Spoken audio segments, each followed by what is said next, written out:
एकादशी व्रत को हरितोष व्रत कहते हैं। भगवान की प्रसन्नता के लिए, हरिजू की प्रसन्नता के लिए एकादशी व्रत रहा जाता है। प्रायः समस्त वैष्णव जन रहते हैं। जो रसिक जन प्रियाजू के चरणों के अनन्य हैं, उनका एक ही व्रत है, श्यामा श्याम की 8 पहर उपासना करते हुए अपने मन वृत्ति को श्यामा श्याम में समर्पित करना।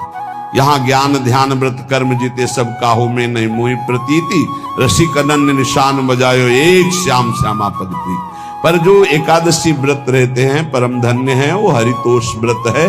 अब एकादशी व्रत का नियम क्या है और कैसे एकादशी व्रत का फल मिलता है, कई बार चर्चा हुई। बहुत सुंदर तस्मा शास्त्रम प्रमाणम थे, शास्त्र प्रमाण के अनुसार श्री सनातन मुनि बोल रहे हैं, अथ ते नियमान वच्मि व्रते ह्रस्मिन् दिनत्रये, कास्यम मानुषम मसूरान्नम चणकांको द्रवास्तथा, शाकम मधुपरान्नम च पुनर्भोजन मैथुने, दशम्याम 10 वस्तूनि वर्जयेत वैष्णवः सदा। जिसे एकादशी रहनी हो और एकादशी का फल प्राप्त करना हो, उसको ये नियम पालन करना चाहिए। अथ ते नियमान वच्मि व्रते ह्रस्मिन् दिनत्रये, उसको 3 दिन, एक तो दशमी और एक द्वादशी और फिर बीच में एकादशी, उसको 3 दिन संयम में रहना होता है, तब बीच की एकादशी का उसे फल प्राप्त होता है। जिसे एकादशी व्रत रहना हो, उसका नियम है कि दशमी के दिन कांसे के पात्र का त्याग करें। वैष्णव सिद्धांत है कि कभी जिसमें मांस बना उस रसोई का भोजन न ग्रहण करें। मसूर की दाल, चना की दाल, कोदों और कोई भी शाक, शहद, दूसरों का अन्न, दोबारा भोजन और मैथुन, ये दशमी के दिन त्याग दे। एक बार दशमी के दिन भोजन करे 24 घंटे में, क्योंकि एकादशी रहना है। कांसे का पात्र, जिस रसोई में मांस बना उसके भोजन का त्याग, मसूर की दाल, चना, कोदो, शाक, मधु अर्थात शहद और दूसरे के द्वारा दिया हुआ भोजन और दोबारा भोजन और मैथुन क्रिया, इनका दशमी के दिन कभी भी प्रयोग ना करें। इन 10 वस्तुओं से वैष्णव दूर रहे दशमी के दिन। फिर एकादशी के व्रत में, ये पीछे तो हम वर्णन कर ही चुके हैं, कहीं नहीं आया यहाँ कुटू का कचौड़ी पकौड़ी और सिंघाड़ा का हलवा और सावा, ये दुनिया के खीर और सब। एकादशी के दिन किसी भी तरह की गेम आदि क्रीड़ा ना खेले। जैसे अब आज व्रत है तो बैठे हैं अपना मोबाइल में गेम खेल रहे हैं, ऐसा कोई भी क्रीड़ा नहीं, द्वित क्रीड़ा, किसी भी तरह का गेम, ये सब खेल नहीं। द्वित क्रीड़ाम च निद्राम च तांबूलम दंत धावनम, परापवादम पैशून्यम स्तेयम हिंसाम तथा रतिम, कोपम हृणत वाक्यम च एकादश्याम विवर्जयेत। एकादशी के दिन उपासक को चाहिए कि वो किसी भी तरह की क्रीड़ा, मनोरंजन बिल्कुल नहीं। चनिद्राम, नींद नहीं लेनी उसको, न दिन में न रात में, एकादशी व्रत। और प्रायः पुराने महापुरुषों ने ऐसा किया है। रामदास जी डाकोर के रात में जाते थे, रणछोड़ भगवान के यहां कीर्तन करते थे जाकर, तभी तो भगवान उनके कीर्तन पर, उनकी भक्ति पर रीछ कर गाड़ी में बैठकर उनके साथ आए थे। पूरी रात जगकर कीर्तन करना, और दिन में तो सोना ही निषेध है। द्वित क्रीड़ाम च निद्राम च तांबूलम, पान खाना निषेध है एकादशी को, बिल्कुल नहीं, जो व्रत रह रहे हैं। दंत धावनम, वृक्ष से तोड़कर जो दतून की जाती है एकादशी के दिन है। परापवादम, दूसरे की निंदा करना, चर्चा करना नहीं, अर्थात अधिकतर मौन व्रत धारण करे एकादशी के दिन। पैशून्यम, चुगली करना। स्तेयम, कोई चोरी करना। हिंसाम, वाणी से, शरीर से, मन से किसी को दुख पहुंचाना। रतिम, अर्थात भोग करना, मैथुन करना। कोपम, किसी के ऊपर गुस्सा करना। अनत वाक्यम, झूठ बोलना। एकादश्याम विवर्जयेत, एकादशी के दिन ये नहीं करना चाहिए। एकादशी को एक बार कुछ फलाहार शुद्ध, अगर आपके पास कोई व्यवस्था नहीं तो थोड़ा दूध है, जल है, ऐसे आप लेकर, या थोड़ा सा फल ले लें, थोड़ा सा फल लेकर के प्राण पोषण, एक दिन में मर नहीं जाओगे। कितने तो निर्जला एकादशी रहते हैं, हर एकादशी निर्जला। पूज्य श्री मथुरा दास जी निर्जला ही रहते थे हर एकादशी। चलो भैया, आपकी सामर्थ्य नहीं तो जल 2-4 बार ले लो, एक बार थोड़ा सा दूध और फल ले लो, चल जाएगा काम, प्राणों का पोषण हो जाएगा। ये आचरण न करे और एक बार कुछ आहार ले ले, वो भी शुद्ध भगवद अर्पित प्रसाद। फिर द्वादशी को काश्यम, मांसम, सुराम, छौद्रम, तैलम, वितथ भाषणम, व्यायामम च प्रवासम च पुनर्भोजन मैथुने, अस्पृश्य स्पर्श मासूरे द्वादश्याम द्वादश त्यजेत। कांस के पात्र में द्वादशी को भी भोजन न पावे। जिस रसोई में मांस बनाओ उसमें आहार न ले।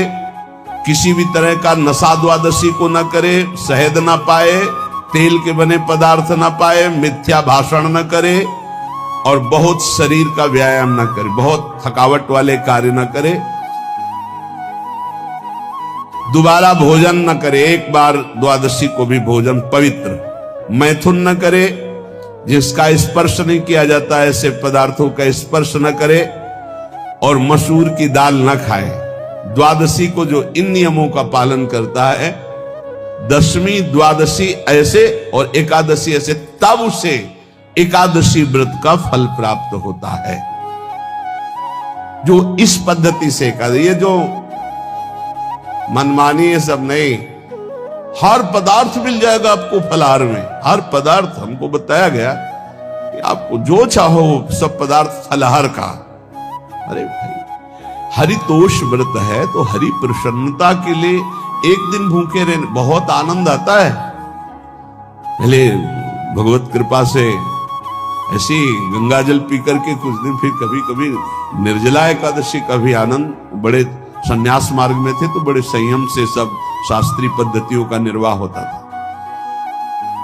उपासक को चाहिए कि इन नियमों से व्रत का अनुष्ठान करे, मनमानी आचरण न करे। सबसे प्रार्थना जो एकादशी रहते हो, हरितोष व्रत इसे कहते हैं, भगवान की प्रसन्नता के लिए रहा जाता है, रहना चाहिए। जो अपनी आचार्य परंपरा में है, जैसे जिनका सिद्धांत है, पर रहने का सिद्धांत ये श्री सनत कुमार जी वर्णन, श्री सनक जी महाराज, ये सनत कुमार जी वर्णन की। सनक जी महाराज कह रहे हैं, यदि भगवान का आश्रय नहीं, सत्संग नहीं है, तो इन 4 में से एक हो तो नाश कर देता, फिर चारों हो तो सर्वनाश हो जाता है। यौवनम धन संपत्ति, प्रभुत्व विवेकता, एकैपमप्यनर्थाय किमु यत्र चतुष्टयम। यदि सत्संग नहीं है, यदि भगवद आश्रय नहीं है, खूब धन हो, जवान अवस्था हो, बढ़िया पद मिला हो, प्रभुत्व चलता हो और अज्ञान हो, फिर क्या कहना है? बोले ये चारों जहां मौजूद होते हैं वहां सर्वनाश का खेल शुरू हो जाता है। अगर इनमें से एक हो तो सर्वनाश करने में पर्याप्त है, और अगर चारों हो तो फिर क्या कहना है? यौवनम, जवान हो, धन संपत्ति, खूब रुपया पैसा हो, प्रभुत्व, कोई पद हो, कोई अधिकार हो बड़ा, फिर अविवेकता और अज्ञानी हो तो बोले एक नाश कर देगा, फिर चारों तो नाश ही कर देंगे। अगर सत्संगी है तो ये चारों महान कार्य कर देंगे। क्या यौवनम, जवान है, खूब दूसरों की सेवा, मेहनत पूर्वक धन संपत्ति कमाकर माता पिता की सेवा, परिवार की सेवा।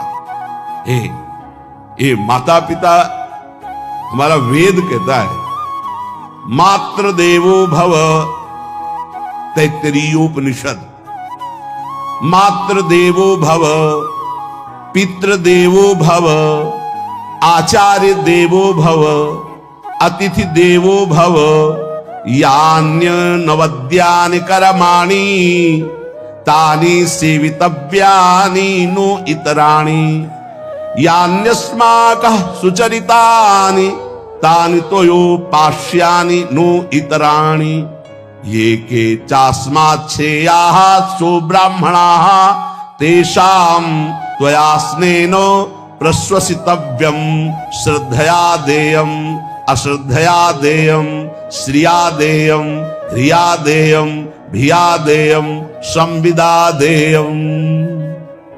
वेद कहता है मातृदेवो भव, माता साक्षात हमारी भगवान है। देव हरि को कहते, केशव देव जैसे कहा, हरि को कहते, गोविंद देव, मातृ देव, माता भगवान है। हे धिक्कार है उन पुत्रों को जो अपने माता के द्वारा पोषित किए हुए शरीर से हाथ उठाते हैं अपने माता पिता के ऊपर। नरक में तुम्हारी जो दुर्दशा होगी भोगोगे। एक हमको दिखाया गया दृश्य कि अपनी माता की कोख में लात मारता है, थप्पड़ मारता है, पिता बैठा है उसको लात मारता है, थप्पड़ मारता है, बाल घसीट कर गेट तक माता को ले जाता है। अब इनकी जो दुर्दशा होगी ये बोल नहीं पाएंगे, बता नहीं पाएंगे। ऐसी जगह मारा जाता है कि बस तलकते रहो, कुछ कह नहीं सकते, घोर नरकों की प्राप्ति होती। वेद कहता, तैत्तरीयोपनिषद, मातृ देवो भव, ध्यान से सुन लो, सत्संग है, ये माता साक्षात भगवान है। अगर तुमने मारा वाह भर करके इसके आंसू गिरे, जितने आंसुओं की बूंद से भूमि के कण भीनेंगे उतने कल्प तक नरक भोगोगे। ध्यान रखना, तुम्हारा कभी यश, कभी कीर्ति, कभी श्री, कभी हिरी, ये कभी तुम्हारे उदय नहीं हो सकती। तुम्हारा सर्वनाश हो जाएगा अगर मां पे हाथ उठाया। पितृदेवो भव, पिता साक्षात भगवान है। देखो भगवान अवतरित हुए तो प्रात काल उठी कै रघुनाथा, मातु पिता गुरु नावहि माथा। आचार्य देवो भव, माता साक्षात भगवान है, पिता साक्षात भगवान है, आचार्य गुरुदेव साक्षात भगवान है। जो अपनी माता को, अपने पिता को दुख देता है, अपने गुरुदेव की अवहेलना करता है, उसका कभी मंगल हो सकता है? वो कभी सुख प्राप्त कर सकता है? वेद कहता है जो निर्दोष कर्म करते हुए धन कमाकर, कैसा कर्म? निर्दोष कर्म करते हुए धन कमाता है और उस धन से अपने बूढ़े माता पिता और गुरुजनों की सेवा करता है, जीवन धन्य है। धिक्कार है उस पुत्र को, धिक्कार उस जवानी को, धिक्कार है उस धन को, धिक्कार उस बुद्धि को जिसको ये सब प्राप्त होने पर भी अपने बूढ़े माता पिता को दर दर के भटकने के लिए विवश कर देते हैं, जो अपने बूढ़े माता पिता को कष्ट देते हैं। जहां वेद कह रहा है मातृ देवो भव, पितृ देवो भव, आचार्य देवो भव, अतिथि देवो भव, चारे बातें कही। अतिथि देवो भव, अगर बिना परिचय के कोई आ गया, कह रहा भूखा हूं, भोजन पवा दो, भगवान पधारे हैं, हम कह रहे मत अंदर आने दो, गेट के बाहर पवा दो, तुम्हारा संशय, पर उसे भूखा मत जाने दो। अतिथि देवो भव, जो निर्दोष कर्म करके अर्थ कमाकर अपने माता पिता गुरुजनों की सेवा करता है, उसी का जीवन है।